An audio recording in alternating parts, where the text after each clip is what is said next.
ನಮಸ್ಕಾರ. Asia net ಸುವರ್ಣ ನ್ಯೂಸ್ನ ವಿಶೇಷ ಜಾತಕ ಫಲ ಕಾರ್ಯಕ್ರಮಕ್ಕೆ ಸ್ವಾಗತ. ನಾನು ಅಮೃತಾ ಗೌಡ. ಈ ದಿನದ ಜಾತಕ ಫಲ ಸಂಚಿಕೆಯಲ್ಲಿ 12 ರಾಶಿಗಳ ಫಲಾಫಲ, ನೀವು ಕಳಿಸಿರುವಂತಹ ಸಂದೇಶಗಳಿಗೆ ಉತ್ತರ, ಪರಿಹಾರ ಹಾಗೆ ಈ ದಿನದ ಪಂಚಾಂಗದ ಮಹತ್ವವನ್ನು ತಿಳಿಸ್ಕೊಡ್ತಾ ಹೋಗ್ತೀವಿ. ಮೊದಲಿಗೆ ಜ್ಯೋತಿಷಿಗಳಾದ ಶ್ರೀಕಂಠ ಶಾಸ್ತ್ರಿಗಳನ್ನ ಕಾರ್ಯಕ್ರಮಕ್ಕೆ ಸ್ವಾಗತಿಸಿಕೊಳ್ಳೋಣ. ಶಾಸ್ತ್ರಿಗಳ ಕಾರ್ಯಕ್ರಮಕ್ಕೆ ಸ್ವಾಗತ. ತಮಗೆ ನಮಸ್ಕಾರ. ಶಾಸ್ತ್ರಿಗಳೇ, ಈ ದಿನ ಸೋಮವಾರದ ಪಂಚಾಂಗದ ವಿಶೇಷತೆಯನ್ನು ತಿಳಿಸ್ಕೊಡ್ತಾ ಇದ್ರೆ. ಶ್ರೀ ಗುರುಭ್ಯೋ ನಮಃ. ಹರಿ ಓಂ. ಮೂರ್ತಿತ್ವೇ ಪರಿಕಲ್ಪಿತ ಶಶಿಭೃತೋ ವರ್ತ್ಮಾ ಪುನರ್ಜನ್ಮನ ಮಾತ್ಮೇತ್ಯಾತ್ಮವಿದಾಂ ಕೃತುಶ್ಚ ಯಜತಾಂ ಭರ್ತ ಅಮರಜ್ಯೋತಿಷಾಂ ಲೋಕಾನಾಂ ಪ್ರಳಯೋದ್ಭವ ಸ್ಥಿತಿ ವಿಭುಶ್ಚಾನೇಕಧಾ ಯಶ್ರಿತೌ ವಾಚನ್ನ ಸದದಾತುನೇಕ ಕಿರಣ ತ್ರೈಲೋಕ್ಯ ದೀಪೋ ರವಿಹಿ. ಸಮಸ್ತ ವೀಕ್ಷಕರಿಗೆ ಶುಭೋದಯ, ಶುಭ ಬೆಳಗು. ಈ ದಿನದ ಸಂದೇಶಗಳನ್ನು ಪರಿಶೀಲಿಸುವ ಪೂರ್ವದಲ್ಲಿ ಇವತ್ತಿನ ಪಂಚಾಂಗವನ್ನು ಗಮನಿಸಿಕೊಳ್ಳೋಣ. ಶ್ರೀ ಕ್ರೋಧಿನಾಮ ಸಂವತ್ಸರ, ದಕ್ಷಿಣಾಯಣ, ವರ್ಷ ಋತು ಭಾದ್ರಪದ ಮಾಸ, ಕೃಷ್ಣ ಪಕ್ಷವಾಗಿದೆ. ಈ ದಿವಸ ಸೋಮವಾರವಾಗಿರ್ತಕ್ಕಂಥದ್ದು. ಷಷ್ಠಿ ತಿಥಿ, ರೋಹಿಣಿ ನಕ್ಷತ್ರ. ಈ ದಿವಸ ಷಷ್ಠಿ ತಿಥಿ ಇದೆ. ಯಾರು ಈ ಹಿಂದೆ ಷಷ್ಠಿ ತಿಥಿಯಲ್ಲಿ ಮೃತರಾಗಿದ್ದಾರೋ ಅಂಥವರಿಗೆ ಈ ದಿವಸ ಒಂದು ಆರಾಧನೆ ಮಾಡ್ತಕ್ಕಂಥದ್ದು, ಅವರ ಒಂದು ಸ್ಮರಣೆ ಮಾಡಿಕೊಳ್ತಕ್ಕಂಥದ್ದು, ಅವರ ಹೆಸರಿನಲ್ಲಿ ಮಾಡ್ತಕ್ಕಂತಹ ತರ್ಪಣಗಳು ಇತ್ಯಾದಿಗಳೆಲ್ಲ ಅತ್ಯಂತ ಶ್ರೇಷ್ಠ, ಉತ್ತಮವಾಗಿದೆ ಅನ್ನೋದು ಶಾಸ್ತ್ರರ ಸೂಚನೆ. ಈ ಭಾದ್ರಪದ ಮಾಸದ ಪ್ರತಿ ದಿವಸವೂ ಹಿರಿಯರನ್ನು ಸ್ಮರಿಸಿಕೊಳ್ಳಬೇಕು. ಆಯಾ ತಿಥಿಗಳಲ್ಲಿ ಅವರ ಸ್ಮರಣೆ ಅದು ಶ್ರೇಷ್ಠ ಅಂತಕ್ಕಂಥದ್ದು, ಅದಕ್ಕೆ ವಿಶೇಷವಾದ ಫಲ ಅನ್ನೋದನ್ನು ಕೂಡ ಸೂಚಿಸಿದ್ದಾರೆ ಸ್ಮೃತಿಕಾರರು. ಹೀಗಾಗಿ ಈ ದಿವಸ ಷಷ್ಠಿ ನಾವು ಪ್ರಥಮೆಯಿಂದ ಗಮನಿಸ್ತಾ ಇದ್ದೀವಿ. ಪ್ರತಿಪದ್ ಧನಲಾಭಾಯ, ದ್ವಿತೀಯಾ ಹಿ ಪ್ರಜಾಪ್ರದ, ವರಾರ್ಥಾನಂ ತೃತೀಯಾ ಚ ಚತುರ್ಥೀ ಶತ್ರುನಾಶಿನಿ, ಶ್ರಿಯಂ ಪ್ರಾಪ್ನೋತಿ ಪಂಚಮ್ಯಾಂ. 5ನೇ ದಿವಸ ನಾವು ನಿನ್ನೆ ಗಮನಿಸ್ಕೊಳ್ಳಿಕ್ಕೆ ಆಗಲಿಲ್ಲ. ಯಾಕೆ ಅಂದರೆ ನಿನ್ನೆ ವಾರ ಭವಿಷ್ಯ ಇತ್ತು. ಹೀಗಾಗಿ ಅಂತೂ ಈ ದಿವಸ ಷಷ್ಠ್ಯಾಂ ಪೂಜ್ಯೋ ಭವೇ ನರಃ ಅಂತ ಹೇಳುತ್ತೆ. ಶ್ರಿಯಂ ಆಪ್ನೋತಿ, ಶ್ರಿಯಂ ಪ್ರಾಪ್ನೋತಿ ಪಂಚಮ್ಯಂ ಅಂದರೆ 5ನೇ ದಿವಸ ಮಾಡಿದ್ರೆ ಶ್ರಿಯಂ ಅಂದರೆ ಸಂಪತ್ತು ಬರ್ತದೆ. ಷಷ್ಠ್ಯಾಂ 6ನೇ ದಿವಸ ಮಾಡೋದ್ರಿಂದ ಪೂಜ್ಯರಾಗ್ತಾರೆ ಅಂತ ಒಂದು ಗೌರವ ಸ್ಥಾನ ಸಿಗುತ್ತೆ, ಸಮಾಜದಲ್ಲಿ ಒಂದು ಉನ್ನತ ಸ್ಥಾನ ಅಂತಕ್ಕಂಥದ್ದನ್ನು ಹೇಳಿದೆ. ಈ ದಿವಸ ಯಾರಾದರೂ ಪಿತೃದೇವತೆಗಳ ಸ್ಮರಣೆ ಮಾಡಿದ್ರೆ ಅಂತ ಗಮನಿಸ್ತೀವಿ.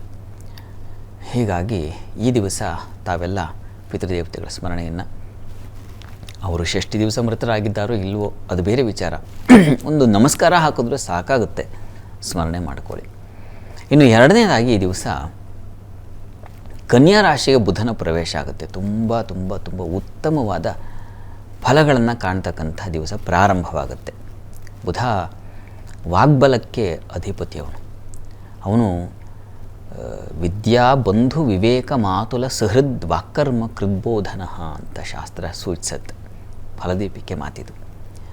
ವಿದ್ಯಾಭ್ಯಾಸಕ್ಕೆ ನೋಡಿ, ವಿದ್ಯಾರ್ಥಿಗಳಿಗೆ ಚುರುಕುತನ ಅಂತಕ್ಕಂಥದ್ದು ಬರುತ್ತದೆ. ಬುಧ ಚೆನ್ನಾಗಿರಬೇಕು. ಬುಧ ಚೆನ್ನಾಗಿದ್ದರೆ, ನಾನು ಮೊನ್ನೆ ದುಂಡಿರಾಜ್ ಅವರ ಒಂದು ಲೇಖನ ಓದ್ತಾ ಇದ್ದೆ. ಎಷ್ಟು ಚೆನ್ನಾಗಿ ಅವರು ಆ ಹಾಸ್ಯವನ್ನು ಬೆರೆಸಿ 4 ಸಾಲುಗಳಲ್ಲಿ ಎಂಥ ಸಂದೇಶ ಕೊಡ್ತಾರೆ ಅಂತ. ಅದು ವಿಟಿ ಅಂತ ಕರೀತಾರೆ. ಅದು ಬುಧನಿಂದ ಏರ್ಪಾಡಾಗ್ತಕ್ಕಂಥ. ಬುಧ ಶುಕ್ರರಿಗೆ ಒಟ್ಟಾಗಿದ್ದರೆ ಇಂಥದ್ದೊಂದು ಕಲೆ ಅವರಿಗೆ ಕರಗತವಾಗುತ್ತೆ. ಹಾಗೆ ಅವರ ಲೇಖನಗಳೆಲ್ಲ ತುಂಬ ಚೆನ್ನಾಗಿರುತ್ತೆ ಮತ್ತು ಅದಕ್ಕೊಂದು ಅರ್ಥವೂ ಅದರಲ್ಲಿ ಒಂದು ಸಂದೇಶವೂ ಅಡಗಿರುತ್ತೆ. ಬಹಳ ಚೆನ್ನಾಗಿರ್ತಕ್ಕಂಥದ್ದು.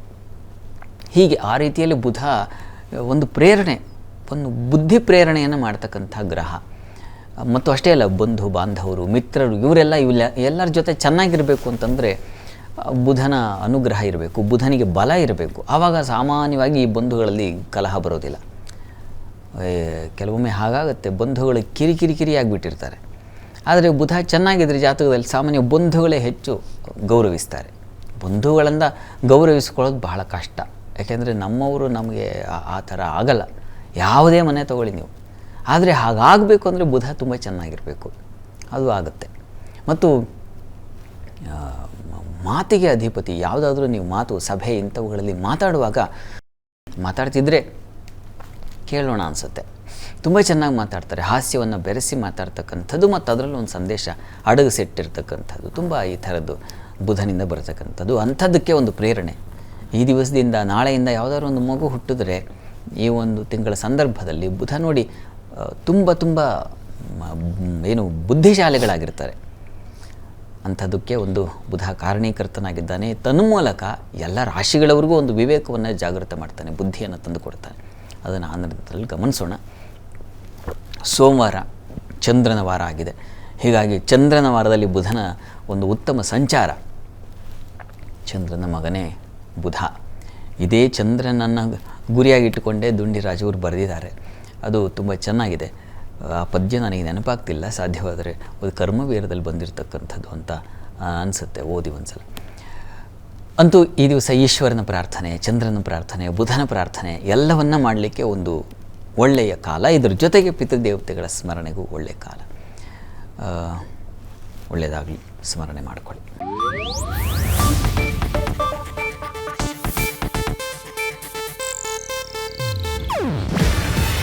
ಇದು ಏಷ್ಯಾನೆಟ್ ನ್ಯೂಸ್ ನೆಟ್ವರ್ಕ್ ಪ್ರಸ್ತುತಿ. ನೀವು ನೋಡ್ತಿದ್ದೀರಾ ಏಷ್ಯಾನೆಟ್ ಸುವರ್ಣ ನ್ಯೂಸ್.